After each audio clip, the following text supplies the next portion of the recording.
Santo de Dios, ven ahora, ven aquí.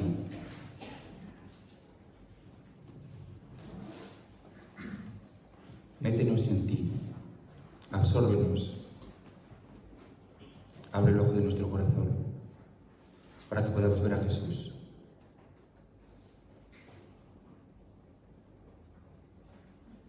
Amén.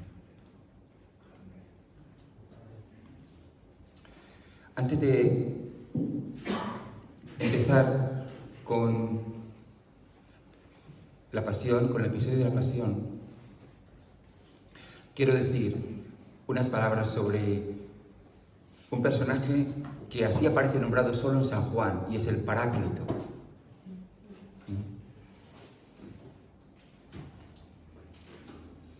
Esta palabra, Paráclito, es una palabra tomada del mundo forense, de los abogados, aquí hay algunos, y se refiere al juicio, a un juicio, ¿no? Fijaros que cuántas veces nos hemos imaginado a Dios como juez, ¿verdad? Y también a Jesús como juez. Y precisamente San Juan, a lo mejor por ironía, pues utiliza esta palabra, el Paráclito. Y el Paráclito, por supuesto que tiene su papel en el juicio, pero ¿cuál es el papel del Paráclito en el juicio? ¿Es el juez? Exacto, es el abogado defensor. Gracias, Jorge, se me había olvidado por un momento. Es el abogado defensor. Y si recordáis, ayer y anteayer hablábamos de cómo reconocer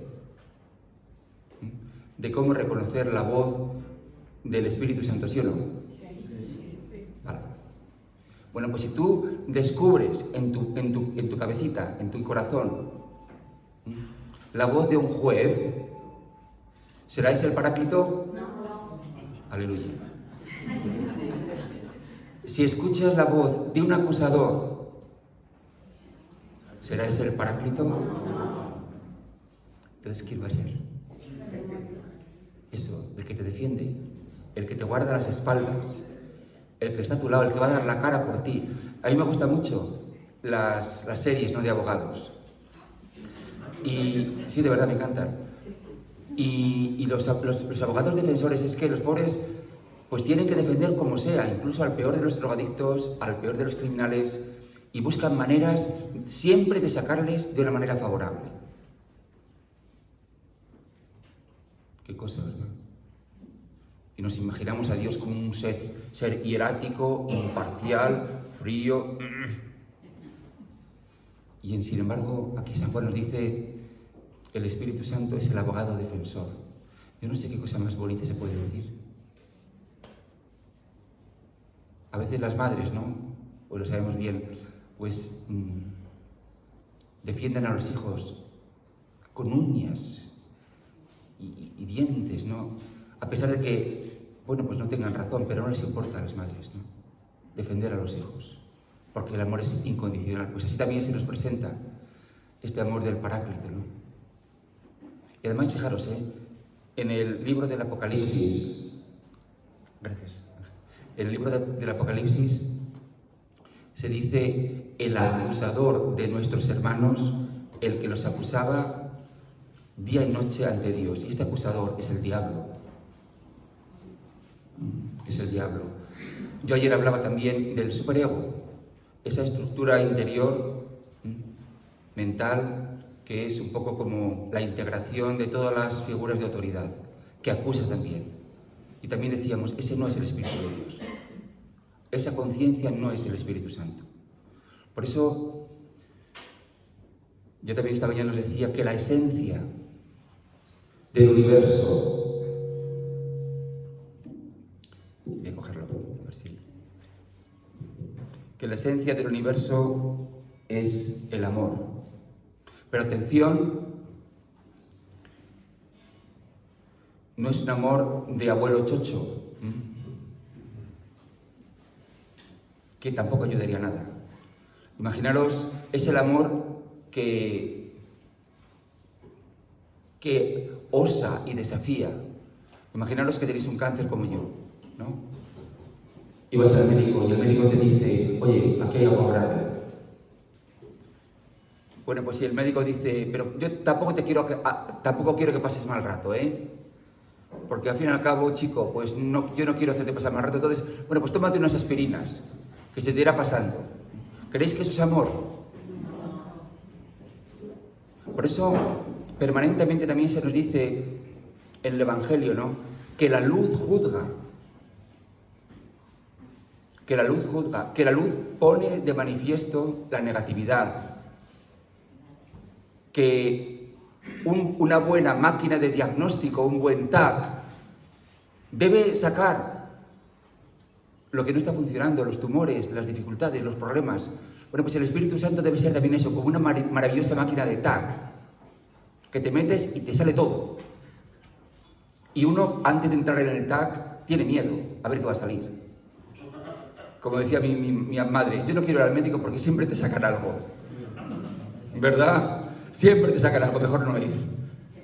Bueno, pues es verdad, el Espíritu Santo siempre te va a sacar algo. Pero lo va a hacer como un abogado defensor. Y con inmensa dulzura. Por eso, pues, que yo que no conocía al Espíritu Santo, cuando escuché esas palabras de Jesús, si conocieras el don de Dios, ¿no?, dijo, pues yo lo tengo que conocer. Yo no lo conocía. Si conocieras el don de Dios. Y cómo nos ha cambiado la vida, ¿verdad? La experiencia del Espíritu. Entonces, mi querida hermana, mi querido hermano, aunque estés sin un dólar, sin un euro, sin un duro, que sepas que tienes un maravilloso abogado defensor, el Espíritu Santo. Amén. Aleluya.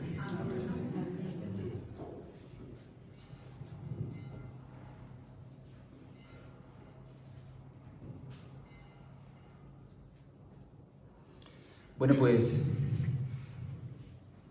voy a hablaros hoy del final del Evangelio de San Juan, de la Pasión y la Resurrección, y en 5 minutitos quiero retomar con lo que dije al principio. Si recordáis, os decía que este Evangelio no lo escribió ni un teólogo, ni tampoco un escritor periodista o un filósofo, sino que fue un creyente miembro de una comunidad. Por tanto, no es una obra exclusiva de una persona, aunque sea el evangelista San Juan.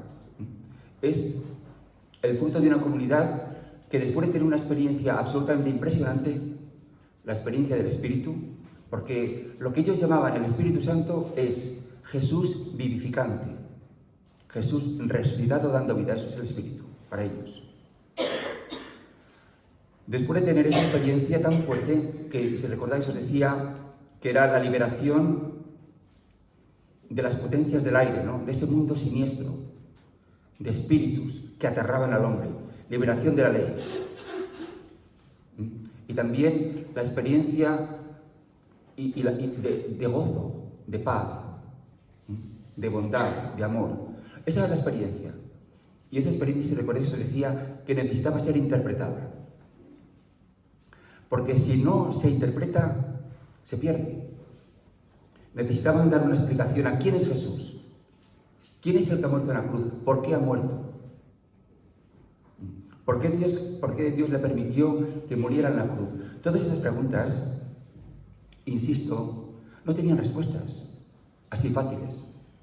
Y ahí tenemos a la comunidad seriamente, pensando, orando, reflexionando, comentando, charlando unos con otros, escribiendo, aunque no tuviesen los recursos que tenemos hoy, pero sí, ciertamente, escribirían en pequeños papiros y lo comentarían. Y a lo mejor había uno con un poco más de luz y entonces se escuchaban.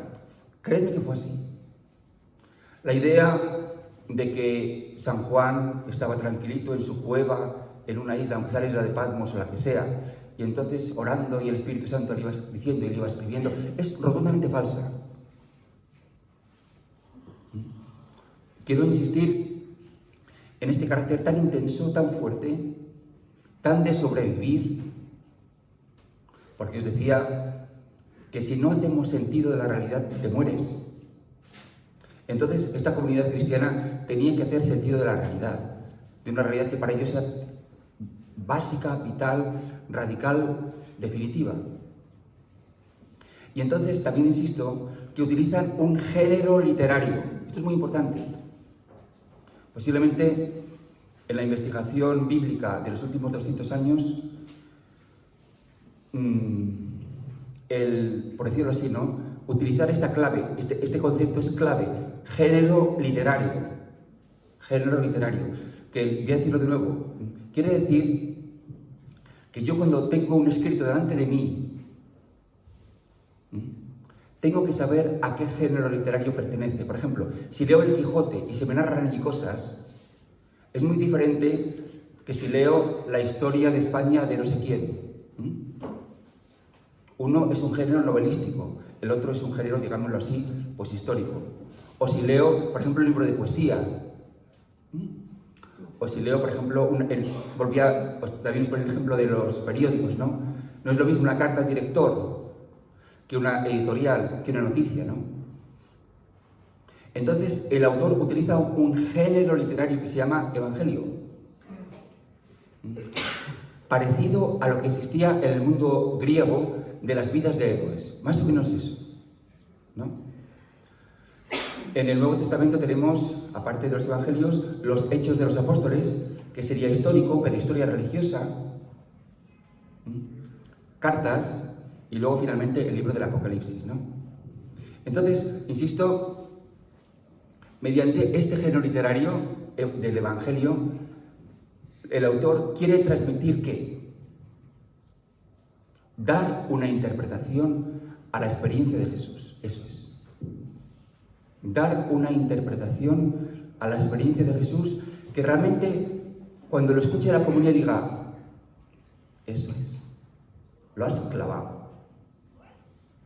Y le pegaría muchos besos, porque se sentirían felices de que alguien había sido capaz de recoger en palabras, de simbolizar adecuadamente, y la gente se diría, es que es eso. Por tanto, ahora voy a entrar en el relato de la pasión. Espero no escandalizar a nadie,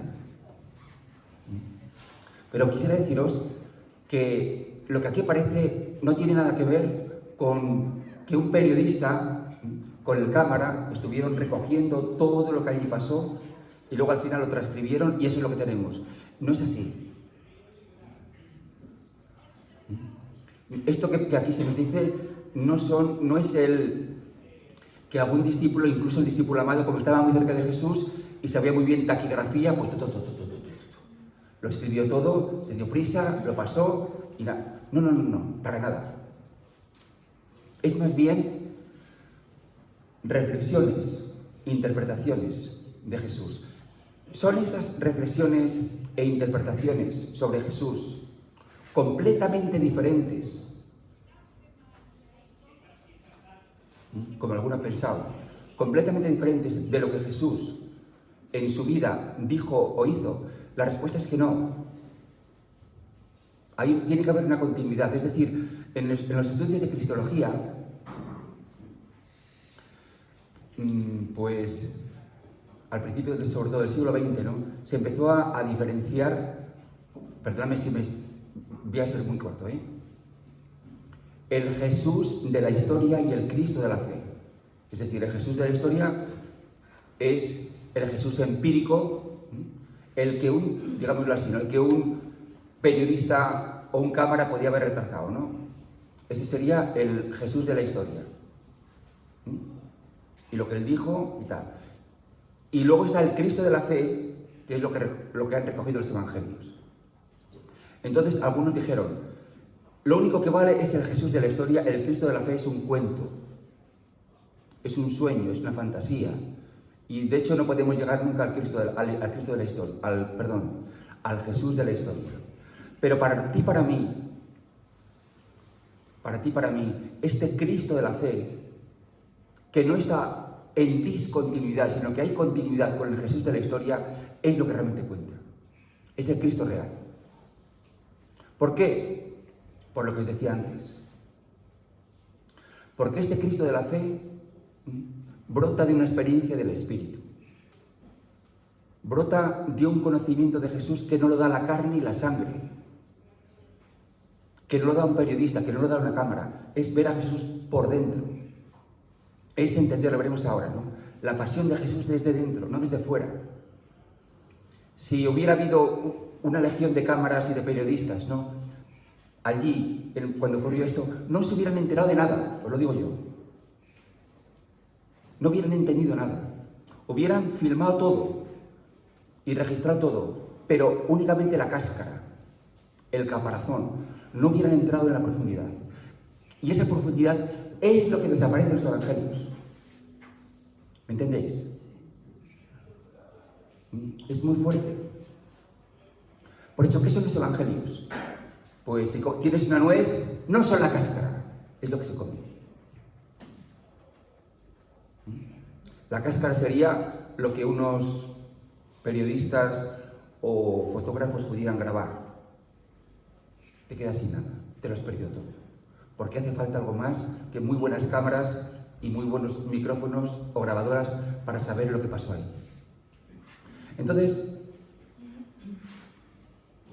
aquí se nos da una interpretación del Evangelio de San Juan ligeramente diferente a los otros evangelios.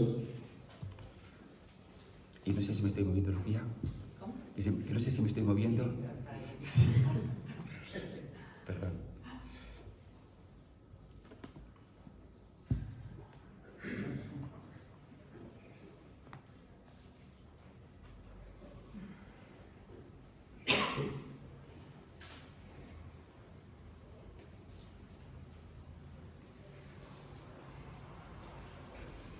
Bueno, pues San Juan nos habla de la pasión de Jesús como el último estadio del proceso de Jesús de bajar, de descender. Este movimiento es imprescindible en Jesús, ¿no? Jesús, que es el Logos que ha creado todo, desciende, y el Verbo se hizo carne, ¿recordáis? Y habitó entre nosotros, ¿no? Y vive con nosotros, y desciende. Bueno, pues la cruz ya es la última indignidad. No le quedó nada por apurar. Es el último estadio en el proceso de descender.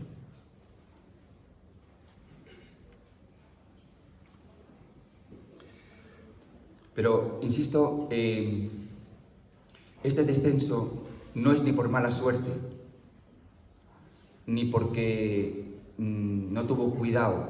Es un descenso voluntario, y esta es la esencia de todo. Y aquí viene la ironía y los dos planos que ya os mencionaba, ¿no? Ciertamente Jesús se ganó enemigos y sus enemigos fueron a por él y lo consiguieron. Pero esto es en el plano externo, en el plano empírico, en el plano natural. Pero en el plano del espíritu, lo que hay es amor. Y esto lo entiende muy bien San Juan. Por eso dice Jesús que el buen pastor da la vida por sus ovejas. El buen pastor da la vida por sus ovejas. Ahí ya en el episodio del buen pastor ya se nos habla de la muerte de Jesús, que es una muerte por amor, porque el buen pastor ama a sus ovejas y da la vida por ellas. Y también en los discursos de despedida dice, porque nadie tiene amor más grande que el que da la vida por sus amigos.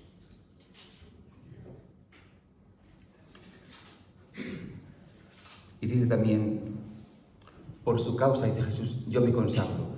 O sea, cuando tengáis tiempo, leed con adoración, con inmenso amor, con inmensa devoción estas palabras de Jesús. No ha habido palabras más hermosas,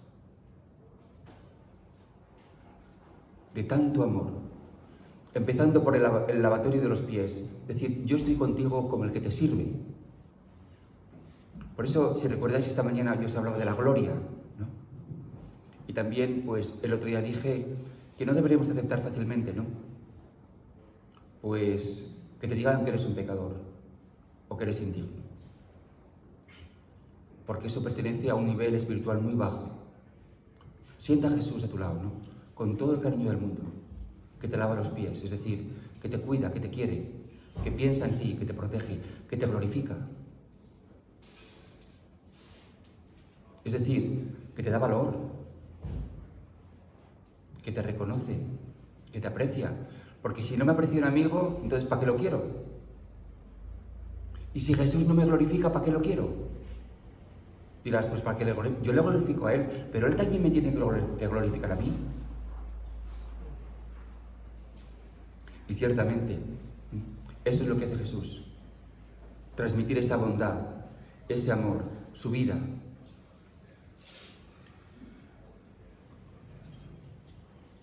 Si recordáis, la clave de todo el Evangelio, ¿no? Está en el capítulo 3, versículo 16. Dice, porque tanto amó Dios al mundo, que envió a su Hijo para salvar al mundo. Esa es la clave. La clave es el amor. Y la clave de todo el universo es amor. Pero fijaros, insisto, aquí de nuevo hay dos planos. Un plano eterno, un plano espiritual, un plano atemporal, un plano más allá de lo que podemos tocar. Y en ese plano, Jesús, cuando se entrega a sí mismo, se realiza ese acto de amor universal y de salvación universal. En el mundo del Espíritu, Dios ha amado al mundo, Dios ha perdonado al mundo, Dios ha salvado al mundo. Pero atención, eso que se ha realizado en el plano del Espíritu, esa salvación incondicional, atemporal, tiene que realizarse en el mundo pobre, concreto y material. Yo sé que esto es muy difícil de entender, pero es que es así. San Juan no nos quiere evitar esta dificultad y siempre está hablando de dos planos, permanentemente. Un plano empírico, un plano concreto, un plano, si queréis, duro, pobre, el plano de la materia, de los ojos materiales, el plano de tocar, y el plano del espíritu, que insisto, es como muy platónico, pero insisto, la diferencia hay en que para Platón estos dos planos nunca se tocan, son como las vías del tren, ¿no? Paralelas, nunca se tocan, porque son de naturaleza completamente opuesta. El plano material es apariencia, le falta realidad, es en un sentido despreciable, es pobre. Sin embargo, el plano del espíritu es glorioso. Pero, insisto, lo especial del Evangelio de San Juan es que estos dos planos se juntan. Se juntan en Jesús.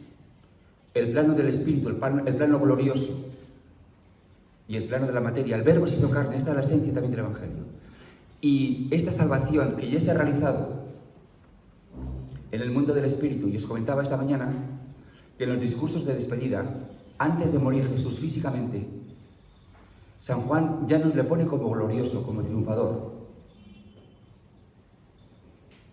Porque la victoria se ha realizado en el acto de Jesús de autodonación. Ya ha vencido al mundo. Pero ese acto que se ha realizado en el mundo, por decirlo así, espiritual, tiene que hacerse visible en el plano humilde y pobre de la materia.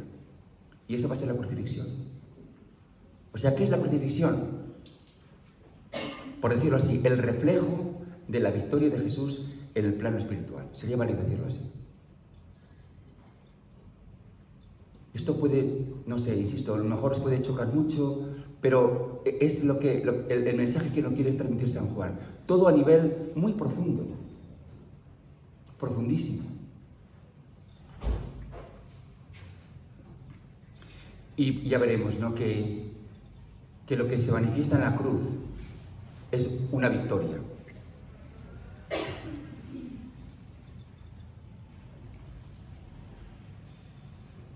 Por eso, ahora voy a hablar de cómo el evangelista San Juan en este evangelio trata el tema de la cruz, que es precioso y chocante. Y todo tiene que ver con una palabra griega que a ver si la encuentro por aquí.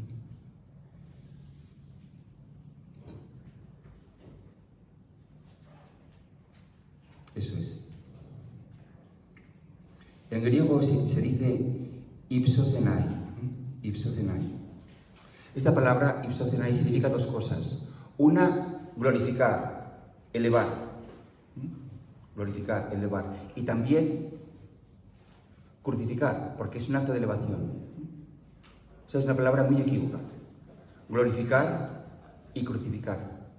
Y el evangelista utiliza esta palabra con toda la intención. Jesús no muere lapidado. Jesús no muere decapitado, muere crucificado, muere elevado. Y la paradoja tan interesante en San Juan es que cuando Pilato y los jefes del pueblo le elevan, aunque no quieran, aunque nunca fuese su intención, de hecho le están glorificando. ¿Por qué? ¿Por qué le están glorificando? Pues voy a deciros por qué. Porque en esa crucifixión Jesús ya lo dio todo. Lo dio todo.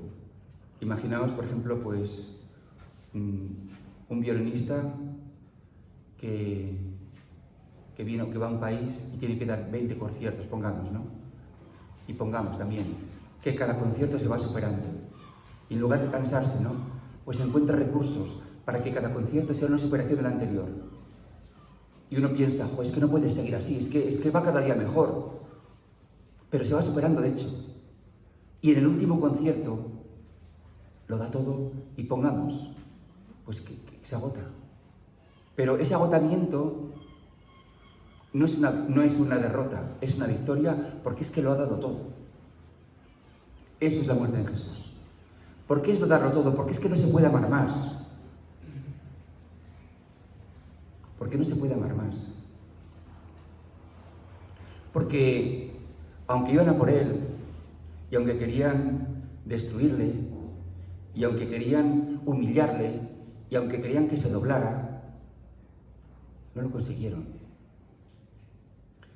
Otra cosa preciosa, ¿no? Es que parte del tormento de la crucifixión, era que normalmente los reos, los condenados, desde la cruz, ¿no? Pues empezaban a maldecir, a decir cosas terribles, a decir espantos, y la gente se lo pasaba fenomenal. Sí, claro, se reían. Era parte del suplicio, ¿no? Hacer mofa de ellos. Que fíjate cómo está, fíjate cómo echa sapos y culebras por la boca, ¿no? Pero Jesús muere aquí en San Juan como un rey, con una inmensa dignidad. No consiguen doblarle, no consiguen derrotarle. Le matan, sí, pero esa muerte es una victoria. ¿Por qué? Porque es que en esa muerte es el mayor testimonio para el que pueda verlo. Por eso insisto, ahí los periodistas o los cámaras no hubieran visto nada, pero el hombre del Espíritu sí. Y fíjate, en los tres evangelios no sí que aparece el centurión, verdaderamente será el Hijo de Dios, al ver cómo murió. Bueno, pues otra cosa preciosa, ¿no? en San Juan es que en San Juan prácticamente no hace falta resurrección. Es decir, el hecho de que Jesús entregue su espíritu automáticamente ya ha resucitado, ya está en el Padre, ya está en el Padre, ha cumplido su misión. San Juan utiliza una palabra preciosa y es: todo está cumplido. ¿Recordáis?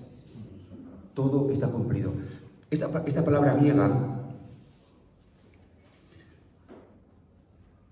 se utilizaba, fijaros,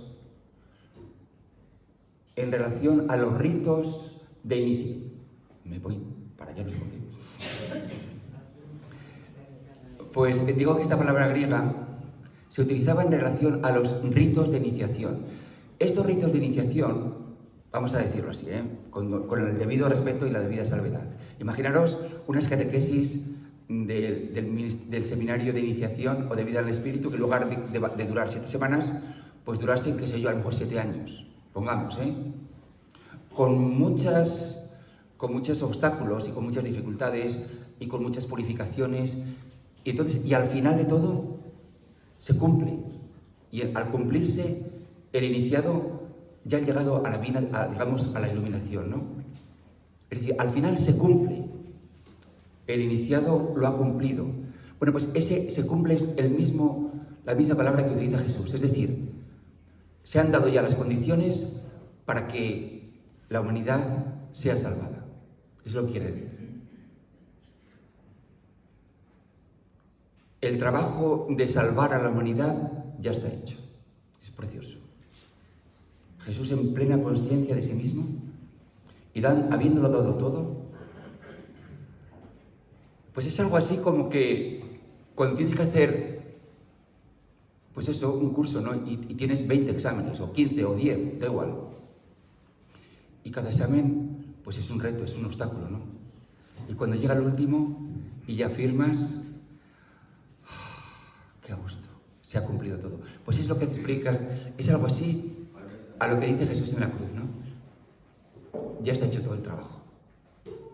Y después de eso, Jesús va al Padre. ¿Por qué ha cumplido ese trabajo? ¿Qué trabajo? El de amar. El de amar. ¿Y qué queda? Pues que tú y yo lo recibamos. Si tú y yo recibimos el amor de Jesús, Él se va a encargar de nuestra transformación. Esto es absolutamente glorioso, ¿no? Que si tú en fe y en sencillez de corazón acoges esta obra poderosa de Jesús, Él se va a encargar de tu transformación.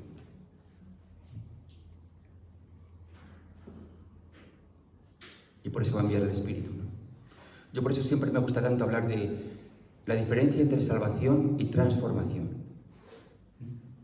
La salvación como un acto simple de acoger un don, ¿no? Acoger la salvación de Jesús. Y la transformación como un proceso que puede durar muchas vidas, perdona, no quiero decir aquí en términos de reencarnación, pero que a lo mejor no acaba en esta vida solo. Por eso tradicionalmente se habla del purgatorio, que no me gusta, pero sí, ciertamente, pues que la transformación puede ir más allá de lo que ocurra en esta pequeña vida. Y de esa transformación, pues se encarga el Señor conmigo, como dos amigos, en tándem, como dos socios. Pero ciertamente la salvación es cosa de Él. Y yo la recibo, yo la cojo. Bueno, pues eso es lo que dice Jesús cuando muere, ¿no? Por eso casi ni muere. Únicamente como que entra en otra dimensión. Entra en la dimensión del Espíritu y va al Padre. Exhala el Espíritu y va al Padre. ¿Y qué sentido tienen entonces los relatos de resurrección en San Juan? Me parece súper precioso esto. Es restaurar la relación con sus amigos, que quedó muy maltrecha, porque los amigos le abandonaron. Pedro le negó. Entonces, fijaros qué dulzura, ¿no? Viene a restaurar la relación con ellos. Viene a decir, tranquilo hombre, que ya sé cómo eres. Por eso también qué precioso, ¿no? Que en los evangelios, y también por supuesto en el de San Juan, los pilares de la Iglesia, los líderes, los apóstoles, Pedro y los demás, nunca son presentados como héroes, más bien como débiles, pobres, que han sido perdonados. Por eso la Iglesia nace de un perdón. Y ese perdón se manifiesta especialmente en las apariciones. Jesús viene a restaurar la relación con ellos, ¿no? Hay una aparición que a mí me parece particularmente importante, ¿no? Por supuesto es cuando la historia de Tomás. La historia de Tomás. Diréis, ¿por qué insiste tanto San Juan en presentar a Jesús resucitado de una manera tan física, con agujeros, también con la herida en el costado? ¿Por qué? Pues es el mismo tema de siempre, porque San Juan tiene mucho interés en decir que los dos planos están unidos, o han sido unidos. Qué bonito es esto. Esto, insisto, es una superación de la mentalidad griega del tiempo que decía lo de arriba bueno, lo de abajo malo, el espíritu bueno, la carne mala, Dios habita en el cielo, aquí habita el infierno, o en el infierno habita el demonio. En San Juan hay una superación, aunque sigue diciendo, ¿no?, que el mundo del espíritu, el mundo de arriba, es el mundo donde Dios habita. Sin embargo, Dios no desprecia este pequeño mundo. Dios no desprecia la carne. Dios no desprecia el cuerpo. ¿Veis? Es complicado todo. No es fácil. Porque también tiene afirmaciones Jesús de que dice, el espíritu es el que da vida y la carne no sirve para nada. Pero sin embargo, San Juan nos presenta a Jesús resucitado casi carnal. Casi carnal. De modo que nuestra actitud hacia la carne no sea tan simple. No podemos despreciar la carne ni rechazarla, como hacían los gnósticos y como han hecho otros herejes, ¿no? Nuestra actitud hacia la carne, es decir, hacia lo físico, tiene que ser más de acoger, ¿no? Bueno, pues, si recordáis, después de que Tomás, pues, tiene la oportunidad de cumplir sus deseos, ¿no?, de meter el dedo, de meter la mano, Tomás pronuncia esas palabras gloriosas, ¿no? Mi Señor y mi Dios. Señor mío y Dios mío, gracias. Señor mío y Dios mío. Santo Tomás, en una expresión preciosa, dice, Tomás vio a alguien, pero creyó en otro. Es decir, Tomás vio a un hombre resucitado, pero creyó en un Dios. Es decir, esto es muy importante, es lo que se está comentando. Todo el objetivo del Evangelio de San Juan, y lo dice él, os he escrito esto para que creáis. Este es todo el objetivo, lo dice en el capítulo 20, versículo 21-22. Dice, todo esto que os he escrito es con el único objetivo de que creáis de que Jesús es el Hijo de Dios y de que creyendo tengáis vida en su nombre. La tesis de todo el Evangelio es que creyendo que Jesús es más que un hombre, más que un profeta, más que el Mesías, lo voy a repetir, es que Jesús es alguien más superior a un hombre, un profeta, más que un profeta, el Mesías, más que el Mesías. Más difícil todavía. Entonces, ¿quién? El Hijo de Dios. Ellos no tenían, insisto, los judíos no tenían categorías para esto. Nunca había habido un Hijo de Dios. Lo máximo que podían pensar los judíos era el Mesías. Decir que Jesús es el Mesías no era poco, porque habiendo muerto en la cruz, tela, No era poco asunto decir que un crucificado ha sido aceptado por Dios como Mesías. Ya hubiese sido muy atrevido. Pero decir que Jesús es el Logos, la palabra, que Jesús ha creado al mundo,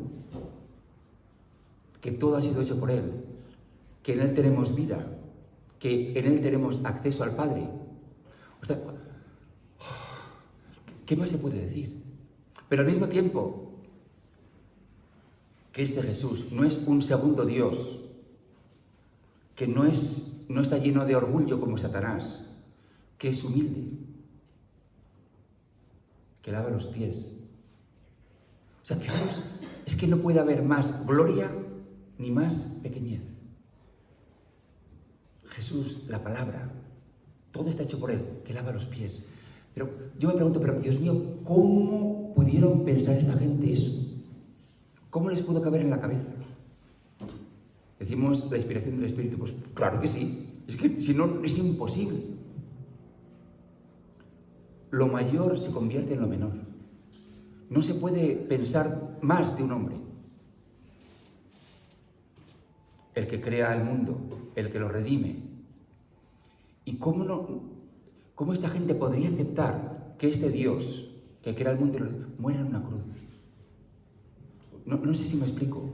Es tan impresionante. Porque esto, insisto, nosotros estamos tan acostumbrados.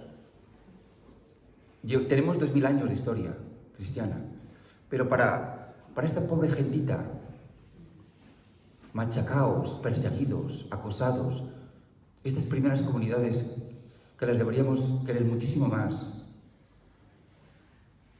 que tuviesen la osadía de creer que Jesús, que le han visto crucificado, es la palabra, que todo ha sido creado por Él, que en Él estaba la vida, y la vida es la luz de los hombres, que se ha convertido en uno como nosotros, e ir detallando todos los episodios, ¿no?